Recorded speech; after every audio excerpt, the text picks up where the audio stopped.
बारामतीत 3 पोलिसांना 30 ते 40 जणांच्या जमावानं बेदम मारहाण केल्याची धक्कादायक घटना घडली आहे। शहरामधल्या तुळजाराम चतुर्थन कॉलेजच्या आवारातला धिंगाणा घालणाऱ्या तरुणांना हटकल्यानं 3 पोलिसांना मारहाण करण्यात आली। वाढदिवस साजरा करत असताना या युवकांकडून धिंगाणा सुरू होता। तो रोखायला गेलेल्या 3 पोलिसांना 40 ते 50 युवकांनी बेदम मारहाण केली। यावेळी पोलिसांना दगडानं खेचून मारहाण करण्यात आली। सुदैवानं हे दगड खांद्यावर पडले। यातल्या एका जखमी पोलिसाला बारामतीच्या खासगी रुग्णालयात दाखल करण्यात आले, तर 2 जणांना पुण्याच्या ससून हॉस्पिटलमध्ये उपचाराकरता हलवण्यात आले। हा प्रकार कॉलेजच्या सीसीटीव्ही कॅमेऱ्यात कैद झालाय। मात्र सीसीटीव्हीचं फुटेज द्यायला कॉलेज प्रशासन आणि पोलिसांनी नकार दिलेला आहे। माझे सहकारी जावेद मुलानी आपल्या संपर्कात आहे। जावेद, अत्यंत धक्कादायक हा प्रकार आहे। तरुणांचा जमाव पोलिसांना मारहाण करतो, कॉलेजचे सगळे विद्यार्थी असावेत, अत्यंत धक्कादायक आहे। काय अधिक माहिती आहे, काय कारवाई केली पोलिसांनी? नक्कीच अजित, आज सकाळी बारामती शहरातील तुळजाराम चतुर्थन कॉलेजच्या आवारामध्ये 10च्या सुमारास बाहेरील युवकांनी कॉलेजच्या आवारामध्ये सुरक्षा रक्षक धक्काबुक्की करून प्रवेश केला आणि वाढदिवस साजरा करत असताना एका युवकांनी त्या पोलिसांना बेदम मारहाण केली।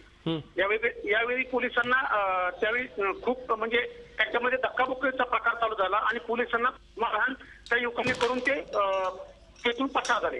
त्याच्यामुळे बारामतीला ही घटना अत्यंत खळबळ माजली आहे बारामतीमध्ये आणि पोलिसांना मारहाण झाल्याने तिथं एक वेगळंच वातावरण बारामतीमध्ये पाहायला मिळतंय। अजित, अत्यंत सगळं धक्कादायक आहे। अशा पद्धतीनं गुंड प्रवृत्तीचे तरुण पोलिसांना मारहाण करत असतील तर पोलिसांचा धाक राहण्याकरता वरिष्ठ पोलीस अधिकाऱ्यांनी कडक कारवाई या ठिकाणी करावी।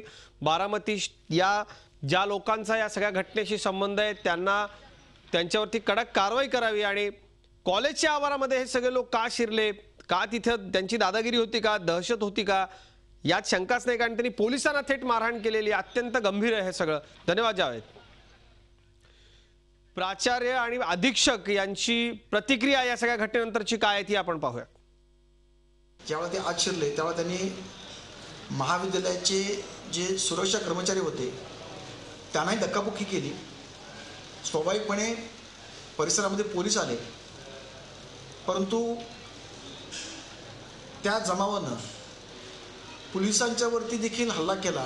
पोलिसांना मारहाण झाली त्या संदर्भानं आम्ही जे सीसीटीव्ही फुटेज किंवा इतर सर्व माहितीच्या आधारे त्यामध्ये आरोपींची नावं आम्ही निष्पन्न केलेली आहेत। त्या आरोपींना आम्ही लवकरच ताब्यात घेऊन जे असेल कायदेशीर कारवाई त्यानुसार करत आहोत। झी 24 तास रहा एक पाऊल पुढे।